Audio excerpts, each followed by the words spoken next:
So we come to the last paper of this talk. Is Neha Regmi from a postdoc from Duke University, and she will go into ultrasound for muscle disease and for Pompe. So a very good morning, everyone. So this is an absolute honor to be able to talk about disease monitoring and the different modalities that we are incorporating in seeing a patient as a whole. So my topic for the talk is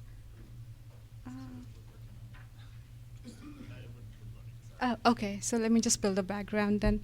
So I will be mainly focusing on the utility or the use of muscle ultrasound, specifically about the quantitative muscle ultrasound for the disease monitoring in patients with Pompe disease. And Dr. Manera set an excellent stage for the radiological modalities that we have been using for monitoring the muscle health and the muscle progression in patients with Pompe disease. So after this, we will be delving into a little bit more details about the muscle ultrasound specifically. So let me just briefly recapitulate everyone, because I'm definitely sure by now everybody must be very much oriented with, even with ERT, there has been an evidence of progressive muscle damage, and to some instances there has been an evidence of secondary motor function decline that we have been observing so far. So with this, there is a die-hard necessity of, I'm sorry, what was that? Oh, okay. Okay.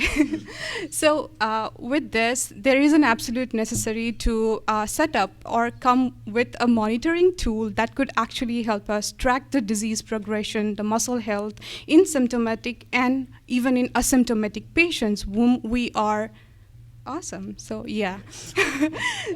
Yes, finally it's done. So the learning objective of this presentation will be acknowledging the challenges and limitations that I just described in monitoring the Pompe disease progression.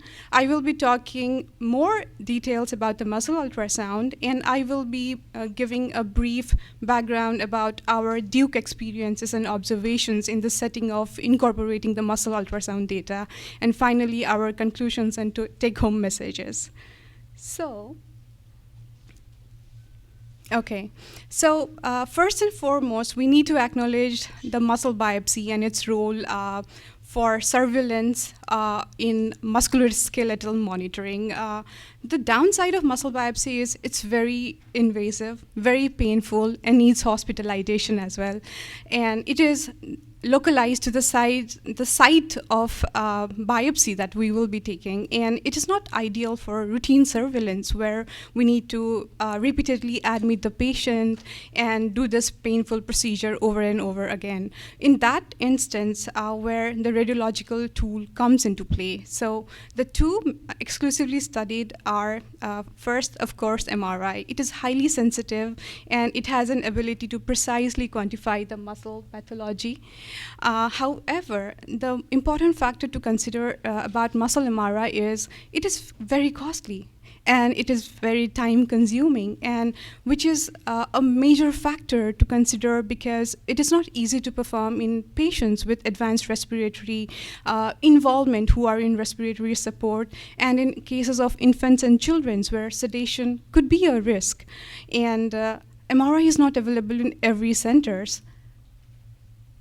So that is how we started studying the utility of muscle ultrasound. It is non-invasive, it is cost-effective, and it has point-of-care real-time imaging capability. It does not use ionizing radiations.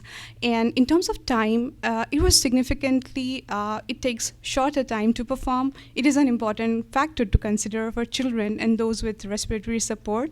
And we can also perform this with a baby held in arm by a mother, so it would be very convenient, and it does not require sedation. So what is quantitative muscle ultrasound? It uses high-frequency sound waves to detect a real-time imaging of muscles and the surrounding tissue. If we can appreciate the figure on the right, I tried my best to make a very simplified description of how a muscle ultrasound would look for non-medicos and and medicos who are not expertise in radiology and neurology, of course. So these sound waves are captured by the tissues in our body, and as per the density of the muscle tissues, they are reflected back to the probe. So the tissue with highest density appears as white. As you can see in the bottom line, the femur out here, so this is very white. This is the bone. And the topmost is the skin and subcutaneous fascia, and in between this is the muscular compartment. So the muscle usually appears as a homogeneous mass with smooth contour and consistent echo-intensity, or the brightness. So talking a more detail about the quantitative muscle ultrasound. So there are three major domains that are used to quantify the muscle involvement. The first and foremost is the muscle thickness. Second is echo intensity, or the brightness. And the last is subcutaneous thickness. Okay, so I put this slide as a first proof of concept study. So in the year 2011, Dr. Zeidman et al. Did a small study involving a cohort of 10 patients where the imaging result, it was a cross-sectional study. So the imaging result was compared to those of 81 patients with other forms of myopathy, and they found out that almost all patients with LOPD had some increase in echo intensity, and they used qualitative and quantitative ultrasound measures. Both HICMAT and Beck-Stater indexes were used, and it showed that it increased with decreasing muscle strength and function. And this is my favorite slide of the entire presentation. So we can actually map the progression of muscle involvement in Pompe disease through muscle ultrasound itself. So if we can appreciate from left to right, we can see that as the disease progresses from grade 1, which is a normal muscle ultrasound finding, we can see that from mild to moderate to severe involvement, we can see that the bone reflection. Yeah, so from here, from grade 2 to grade 4, we can see that as the disease progresses, the bone reflection is decreasing slowly, and the signal intensity as compared to the normal one, and even the grade 2 one, we can see that the signal intensity is very increased progressively. So coming to our Duke pilot, our experience and observation. So first and foremost, in the year 2021, we did a small pilot study where we investigated the utility of quantitative muscle ultrasound for tracking disease severity and the longitudinal changes. We enrolled 25 patients with LOPD from our Duke Pompe clinic. The mean age of this cohort was 50 years. And among these 25 patients, 23 were receiving ERT and 2 were treatment naive. And we did an assessment at baseline, 12, and 24 months. So a little DIY just to make sure what muscle groups were incorporated for the earliest study. So basically, we selected 6 muscle groups in upper and lower extremity. In the upper extremity, there were deltoid, biceps, triceps, and the forearm flexors. And in the lower extremity, we selected vastus lateralis and tibialis anterior. So we used the same 3 quantifiable measures, muscle thickness, echo intensity, and subcutaneous fat thickness, to monitor this patient longitudinally. And to see whether there is an association or correlation, we incorporated the functional measures. So for upper extremity, we use hand grip dynamometry to use, and for lower extremity functional measures, we use 30-second chair stand and 6 minutes walk test. In result, we saw that first and foremost for muscle echo intensity, in the table in the right, we can see that almost all the muscle groups had longitudinally increased in terms of increased in echo intensity. However, it was more pronounced in vastus lateralis. From baseline until 24 months, the increase was around 27% more than what was observed at baseline. And for subcutaneous thickness, we found out that it remained unchanged. We also considered another factor, like whether or not there was any weight fluctuation, which could be a factor for any change in subcutaneous fat thickness, but the weight was also consistent, and there was no any changes that we observed throughout our observation period.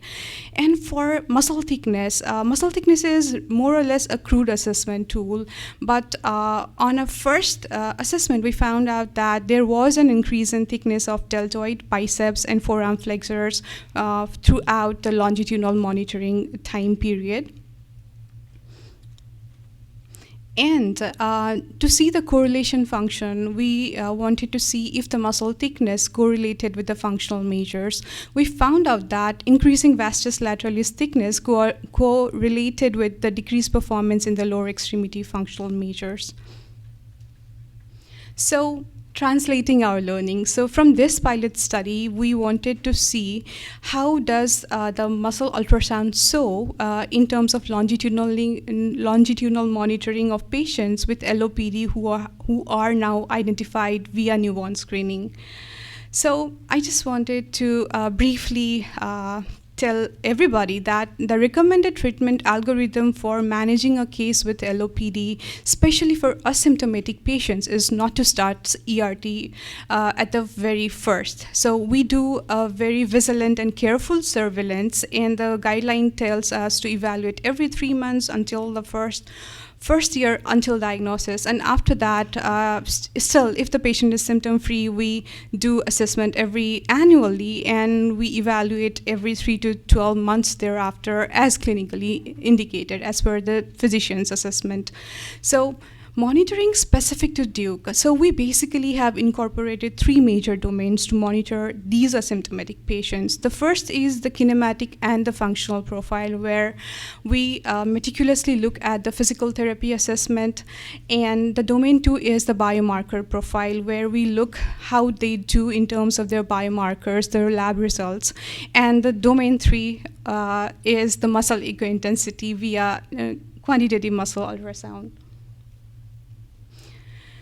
So this was an early prospective cross-sectional study where we have 20 infants, all between age 6 to 21 months, who are diagnosed with LOPD via newborn screening.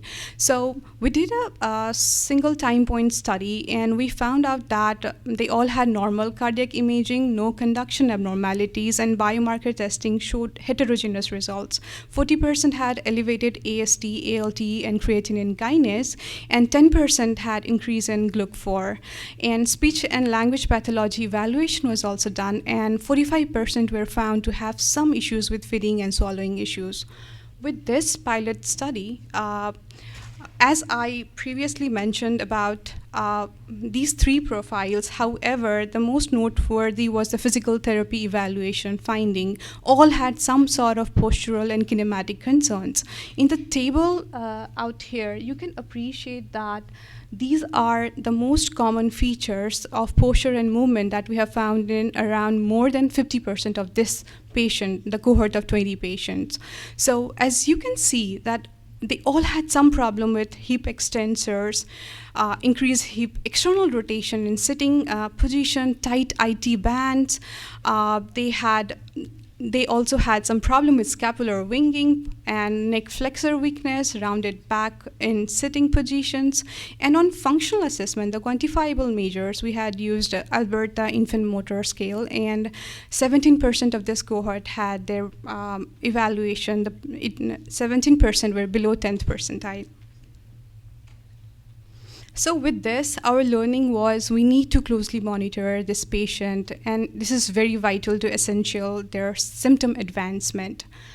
With this cross-sectional study, we wanted to incorporate quantitative muscle ultrasound, of course, just to see whether or not it would help us. So the same cohort was longitudinally monitored, and we essentially did the 3 domains in assessment. And this time for the quantitative muscle ultrasound assessment, we selected 9 muscle groups. So the measurement tools, in the upper limb, it was essentially the same muscle group. However, this time we tried to look at the thoracic paraspinalis muscle, and in lower limbs, we incorporated gluteus maximus, the quads, the tibialis anterior, and the medial gastrocnemius. the quantitative assessment tool were mean eco-intensity, thickness, and HICMAT scale. This selection of muscle group was based on our pilot study and the literature review that supported the findings. So the quantitative muscle ultrasound results, first and foremost about muscle eco-intensity. We found out that there was a significant variation between the upper and the lower limb muscles. In upper limb muscle, biceps brachii was significantly more affected compared to the triceps and deltoid. And among every muscle group, triceps had the lowest mean eco-intensity among the muscle group.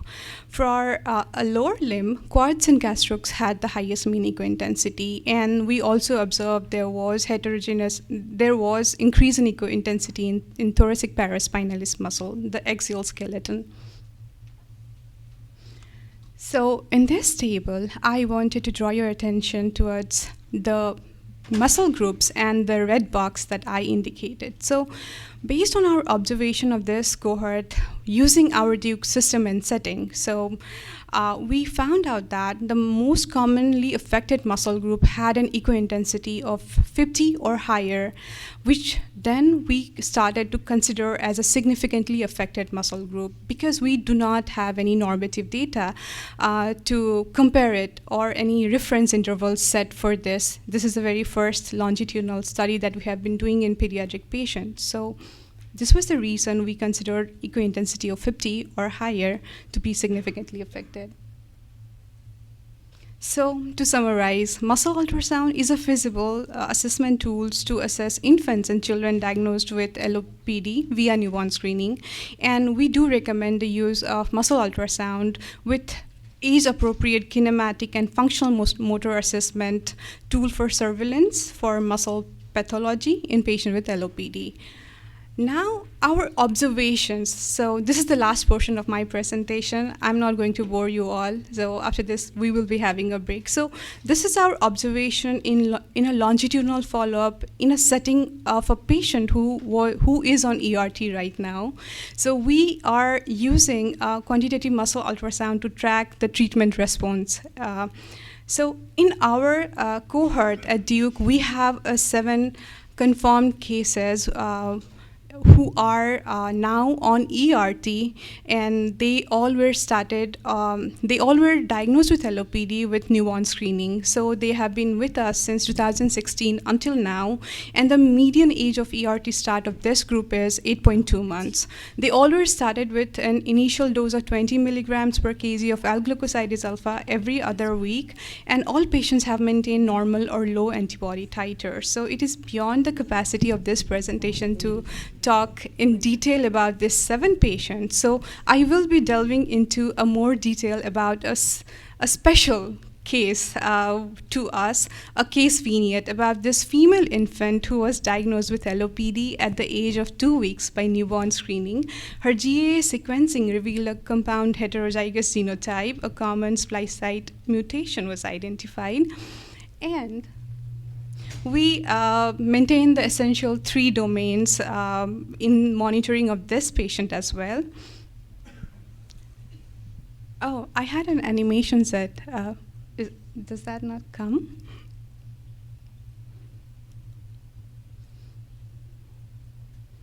Okay. Okay, I think it is working. So she was diagnosed at 2 weeks from newborn screening. She was initially under care by local geneticist, and at age 5 months, there was a functional assessment done. So it was found that she had persistent hypotonia, gross motor delay, and the Alberta AIM score was 25th percentile. So it was around that time she was then referred to us for transfer of care. So we saw her for the first time at 7 months at Duke. So for the 3 domains, in terms of physical therapy assessment, she had hypotonia, core weakness, IT band tightness, and AIM score had decreased to 5% as per the baseline assessment of 25%. And in biomarkers, as we can appreciate that there was elevation in all the three biomarkers, creatine kinase, AST, and HEX4. And quantitative muscle ultrasound was done for the very first time as a baseline. And we found out that she had slightly increased mean echo intensity. The mean echo intensity was 59.7. And she was, with this finding, she was kept under a close monitoring. So we saw her again at 10 months, and we found out that physical therapy assessment found out that she still had hypotonia, core weakness, IT band tightness, and AIM score had worsened to less than 1%. And biomarkers were persistently elevated. Based on these findings, we made a decision to start her on Lumizyme at 11 months at 20 milligrams per kg every 2 weeks. So after initiation of ERT at 11 months, she underwent a first muscle biopsy at 13 months, where, as we all can appreciate in the left, that there are features of Pompe disease that was evident. And on 16 month, we did a we did a follow-up where on physical therapy assessment, we found out that she still had hypotonia, she still had some issues with the core muscles, and lower muscle or the lower extremity weakness was still persistent. And biomarkers, although were on decreasing trend, but was still high. So we did not do quantitative muscle ultrasound at this visit. However, on the basis of this finding itself, we increased the ERT dose to 40 milligram per kg every 2 weeks from 20. From 18 until 33 months, she had a good developmental progress as per mother, and she came to visit us at the age of 33 months, where on assessment, we found out that even on physical therapy assessment with this dose, she still had mild neck flexor weakness with some evidence of lower limb weakness as well. On biomarkers, it was on decreasing trend, but then was also still on somewhat higher levels. And on quantitative muscle ultrasound, so this is the second quantitative muscle ultrasound that we did, and we found out that there was a remarkable involvement of thoracic paraspinalis, the gluteus maximus, the quads, and the medial gastroc of this child. And the mean echo intensity had increased to 73.7%. So with this, postural, kinematic, and the muscle echo intensity findings, we decided to increase the ERT dose to 40 milligram per kg every week. So at 33 months, after her dose increase, she came to see us at 38 months, and I'm so happy to present you all with this finding that from 73.7 mean echo intensity, the mean echo intensity had improved to 54.5, and biomarkers were on decreasing trend. There was marked improvement in gross motor function, and at 56 months, she switched to Nexviazyme, considering the FDA approval and ease of infusion for a weekly infusion to every bi-weekly infusion. So we saw her post-switch at 63 months, and on the first visit after switch, we found out that there was remarkable improvement in her physical therapy assessment findings, biomarkers normalized to the very first time, and quantitative muscle ultrasound, as you all can see, there was improvement in echo intensity. So the last record that we have is of 28.7, and currently she's 67 months. And today I just found out that she also started schooling, and she has been receiving her infusions at school itself. So this is really remarkable progress that we found of this child. And this slide, I think we all can appreciate that quantitative muscle ultrasound actually aligns with the biomarker trend. And there is a normalization of quantitative muscle ultrasound echo intensity with increasing motor function measures. So the last slide, the take-home message. Quantitative muscle ultrasound can serve as an assessment tool for tracking the muscle involvement in Pompe disease. For application, we can use this for longitudinal monitoring of asymptomatic and even symptomatic children and adults with LOPD. And we can use this as an evaluation tool to assess the treatment effectiveness in ERT recipients. And it gives an essential insight into disease progression and severity when we combine quantitative muscle ultrasound with biomarkers and functional assessments. However, there is a need to further research to validate its utility as an assessment tool and establish a normative data and reference levels for a measurable parameter so that we can actually help these children. So thank you. These are my acknowledgements, and I would like to give a special acknowledgement to our amazing participants and their families, because without their help, this would not have been possible. Thank you.